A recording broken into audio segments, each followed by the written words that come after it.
జగద్గురు శ్రీ వీరబ్రహ్మేంద్ర స్వామి వారి ఆరాధన ఉత్సవాలు నేటి నుంచి ప్రారంభం కానున్నాయి. గత 4 ఏళ్లుగా పీఠాధిపతి లేకుండా కొనసాగిన ఉత్సవాలు తాజాగా కొత్త పీఠాధిపతి నియామకంతో మరింత వైభవంగా నిర్వహించేందుకు ఏర్పాట్లు చేశారు. ఇటీవలే వివాదాలకు తెరదించుతూ శ్రీ వీర ధర్మజ వెంకటాద్రి స్వాముల వారిని పీఠాధిపతిగా నియమించారు. ఆయన ఆధ్వర్యంలో తొలిసారిగా 6 రోజుల పాటు ఉత్సవాలు జరగనున్నాయి.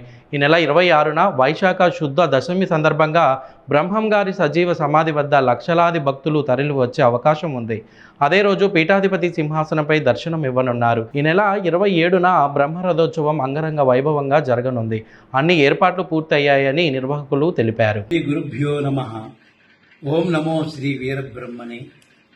శ్రీ విరాట్పద విఖ్యాతం సిద్ధానంద ప్రదాయకం కాలజ్ఞాన ప్రవక్తారం వీరబ్రహ్మ గురుం భజే.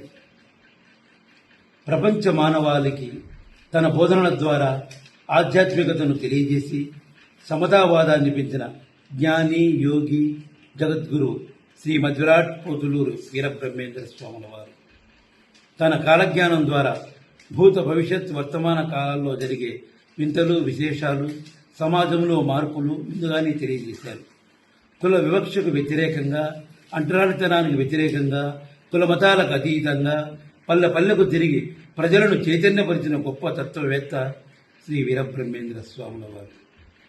కడప జిల్లాలోని కందిమల్లాయపల్లెలో రాజయోగిగా స్థిరపడి లోకోద్ధరణ దీక్షతో తత్వ ప్రబోధం చేసి కాలజ్ఞాన ప్రవక్తగా ప్రసిద్ధుడై తుదకు 1693న శ్రీముఖ నామ సంవత్సరం వైశాఖ శుద్ధ దశమి రోజున సజీవ సమాధి నిష్ఠ వహించారు.